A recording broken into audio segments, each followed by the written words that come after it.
Donald Trump. Mar-a-Lago, legendárny zimný biely dom a klenot Donalda Trumpa v Palm Beach na Floride. Toto majstrovské dielo v stredomorskom štýle, postavené v roku 1927, sa rozprestiera na 68 hektároch od Atlantického oceánu až po jazero Worth. Preto sa nazýva Mar-a-Lago, čo je v španielčine od mora k jazeru. Donald Trump kúpil toto historické sídlo v roku 1985 približne za $10 miliónov. Zachránil ho pred možnou demoláciou. V roku 1995 ho premenil na ultraluxusný súkromný klub a zároveň si tu ponechal svoje súkromné bývanie. Táto hacienda sa píši viac ako 120 miestnosťami, obrovskou veľkolepou tanečnou sálou s rozlohou 20 000 štvorcových stôp, ktorú dal postaviť samotný Trump, detailmi zo zlatých plátkov, súkromným plážovým klubom, tenisovými kurtmi a dokonca aj historickou 75-stopovou vežou, navrhnutou na prirodzené chladenie. Počas jeho prezidentstva navštívili tieto priestory svetoví lídri, ako japonský premiér Shinzo Abe či čínsky prezident Xi Jinping. Dokonca ho navštívil aj Robert Fico. Dnes Mar-a-Lago zostáva epicentrom moci, politiky a Palm Beachského luxusu. Jeho hodnota sa podľa rôznych odhadov pohybuje od stoviek miliónov až po viac než $1 miliardu. Od okázalosti 20. rokov až po modernú politickú legendu, Mar-a-Lago skutočne nemá konkurenciu. Čo si myslíte? Je to najpôsobivejšie politické sídlo v Amerike? Napíš svoj názor do komentárov. Vladimír Putin, muž, ktorý vládne z siete opevnených luxusných rezidencií po celom Rusku. Jeho hlavný oficiálny domov od začiatku 2000 rokov je Novo-Ogarjovo, prísne strážené sídlo neďaleko Moskvy. Toto sídlo v štýle 19. storočia, rozprestierajúce sa na rozsiahlych pozemkoch, slúži ako jeho hlavné pracovisko aj rezidencia. Miesto, kde prebieha väčšina stretnutí a kde sa prijímajú rozhodnutia. Medzi ďalšie potvrdené oficiálne miesta patrí historický Kremel v centre Moskvy, letná rezidencia Bočarov ručej pri Čiernom mori v Soči a komplex pri jazere Dolgie Borody, známy aj ako Valdaj, v Novgorodskej oblasti. Obľúbené miesto na oddych uprostred pôsobivej prírody.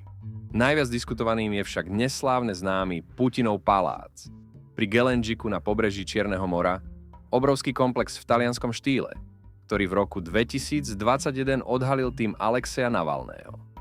Odhadované náklady presahujú $1 miliardu a zahŕňa okázalé sály, podzemné priestory, súkromné divadlo a ďalšie luxusné prvky. Putin aj Kremel popierajú osobné vlastníctvo. Palác má patriť blízkym spolupracovníkom, no napriek tomu ide o jednu z najkontroverznejších nehnuteľností v modernom Rusku. Tieto rezidencie spájajú historickú veľkoleposť, extrémnu bezpečnosť a, v niektorých prípadoch, mimoriadny luxus. Od štátnych komplexov až po údajné súkromné impéria odrážajú život zahalený tajomstvom a mocou. Kim Jong-un, vládca Severnej Kórey a obyvateľ niektorých z najviac opevnených a najluxusnejších komplexov na svete. Jeho hlavnou oficiálnou rezidenciou je obrovský komplex Ryongsong, známy aj ako rezidencia číslo 55 v severnej časti Pchjongjangu. Táto palácová pevnosť sa rozprestiera na približne 12 štvorcových kilometroch, teda tisícoch akrov, a zahŕňa viacero palácov, jazerá, záhrady, jazdecké dráhy, podzemné tunely a extrémne úrovne zabezpečenia. Práve tu Kim žije so svojou rodinou a spoza vysokých múrov riadi veľkú časť krajiny. Medzi ďalšie známe významné miesta patrí malebná rezidencia Kangdong, severovýchodne od Pchjongjangu. Letné sídlo s výhľadom na hory a doplnkovými zariadeniami a pobrežný komplex Wonsan na východnom pobreží. Táto plážová vila je často označovaná za Kimovo osobné obľúbené miesto. Má súkromné kotviska pre jachty, luxusné lode a dokonca aj bývalú pristávaciu dráhu prerobenú na jazdeckú dráhu. Severná Kórea má po celej krajine viac než tucet podobných komplexov. mnohé zdedené a neustále modernizované kvôli bezpečnosti a pohodliu. Interiéry sa takmer nikdy nefotografujú, no zriedkavé zábery zo štátnych podujatí odhaľujú okázalé sály s mramorom, lustrami a honosnou výzdobou. Svet luxusu ukrytý pred zrakom verejnosti. Od rozsiahlych opevnených sídiel v Pchjongjangu až po úniky k moru, tieto rezidencie symbolizujú úplnú izoláciu, absolútnu moc a tajomstvo v jednej z najuzavretejších krajín sveta. Robert Fico, predseda vlády Slovenska a byt, ktorý vyvolal viac otázok než odpovedí.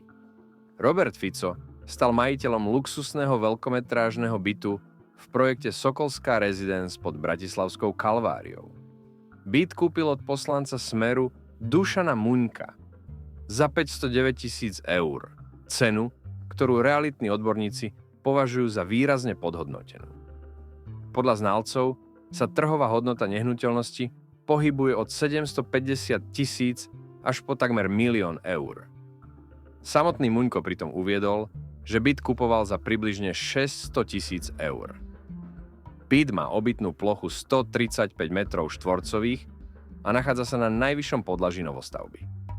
Súčasťou je aj výnimočná terasa s rozlohou viac než 186 metrov štvorcových, väčšia než samotný byt, s výhľadom na centrum Bratislavy.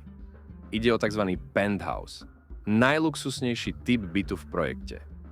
Rezidencia Sokolská má len 32 bytov a developer ju od začiatku prezentoval ako exkluzívne bývanie. Bežné trojizbové byty v Bratislave majú okolo 80 metrov štvorcových. Ficov byt má takmer dvojnásobok. Robert Fico byt neobýval prvýkrát ako vlastník. Od leta 2020 mu ho Dušan Muňko prenajímal. Prečo mu ho následne predal lacnejšie, než ho sám kúpil, premiér ani predávajúci nevysvetľujú. Podľa realitnej expertky Daniely Rážovej z Bond Reality má byť hodnotu približne 850 000 eur. Hospodárske noviny hovoria o sume blízkej 1 000 000 eur.